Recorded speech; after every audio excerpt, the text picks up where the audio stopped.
Welcome to another edition of Boxing Info. I'm your host, The Islander, and this is the results show week ending February the 8th. Let's get right through it because we've got a lot to cover and a kind of a sub-busy weekend coming up.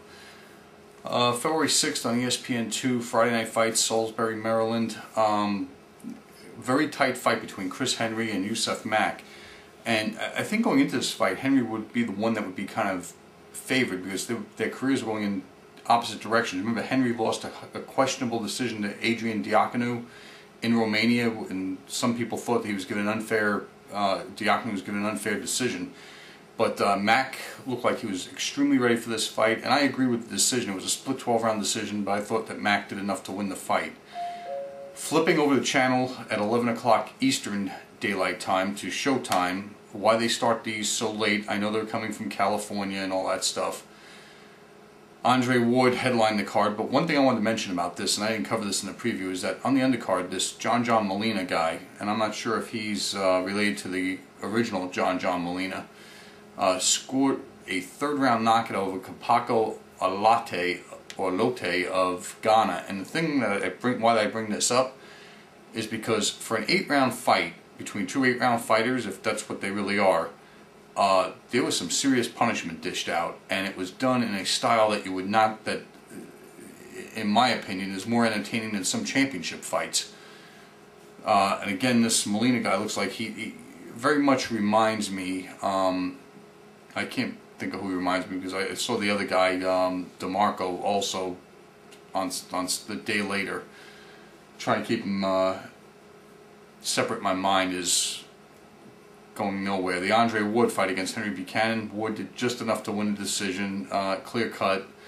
Didn't look like he wanted to make a statement. I fell asleep in the middle of the fight to let you know, and then woke up and, like, you know, Secret Diaries of a Call Girl or something was on when I woke up.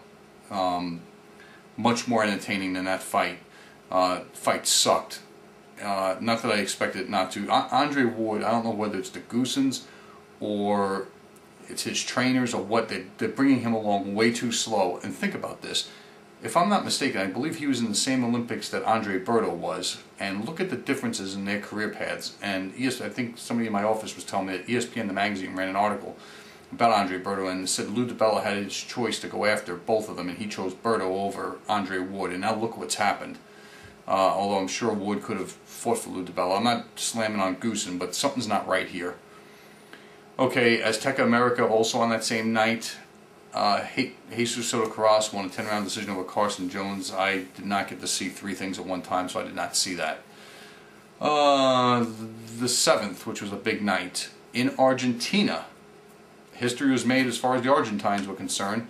Omar Narvaez, the WBO flyweight champion, retained his title for the 15th time against one of the most stellar pieces of competition he's come across in his title reign. Augusta, Georgia's own Rayonta Whitfield, who we've seen on ESPN before, stopped him in the 10th round. From what I understand, it was an early stoppage. It was a fight that Narvaez was winning fairly handily. Whitfield could not use his height and reach advantage to keep Narvaez off of him, and I think just an experience gap here is what this was. But 15th successful title defense for Omar Narvaez, quickly becoming one of the longer reigning champions in boxing now that Joe Calzaghe is retired. We'll talk about that later.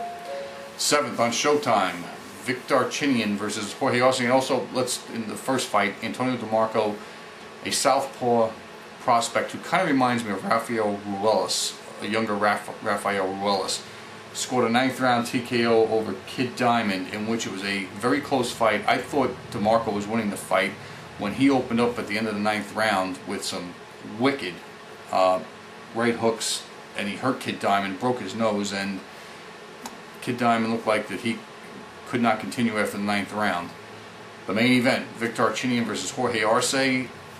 You know, I had this gut feel that Arce had been past it, and I think that this proves that he is. Not that he should stop fighting or anything like that, but he's seen better days. It was one of the most complete performances from Vic Darchinyan. He's stringing them together now, if you notice. Kirillov, with no business being in the ring with him.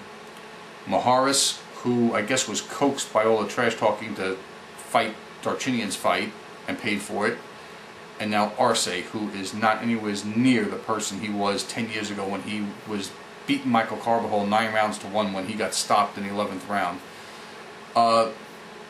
30 seconds into the fight, just by watching the tactics of these two, I could kind of tell that Arce was going to be in for a beating. He had this idea that he was going to just wing wild overhand left hooks at Darchinyan, the same way that Donaire knocked him out. And when he did this, he left himself wide open, as well as squaring up his shoulders, something that his corner kept telling him not to do, although that's about the only useful information his corner gave him. Darchinyan just started landing lefts, straight lefts, rounder house lefts, any which way he could early on. I, like Al Bernstein and Gus, who was calling the fight, could only give Arce the 3rd round in this fight. Now, here's the microcosm of this fight. I thought that Arce hurt Darchinyan on 2 occasions in the fight, maybe 3, but 2 that I have imprinted in my mind. The 3rd round, when Darchinyan was coming at him, and he got caught with a double left hook and then a right hand, and immediately backed Darchinyan off of him. When Darchinyan gets hurt, he doesn't show it. The only way you know he's hurt is he stops punching, and sometimes stands still. And that happened twice. It happened in the 3rd round, and in the 6th round, Arce got to his body, and for a stretch of about 20 or 30 seconds, Darchinyan stopped punching. He was moving, but he was not punching, and Arce took the initiative. It's the only 2 times in the fight when that I could really point out that Arce had his moments. Otherwise, this was a whitewash. And I was a little bit disappointed at the end result that they stopped the fight.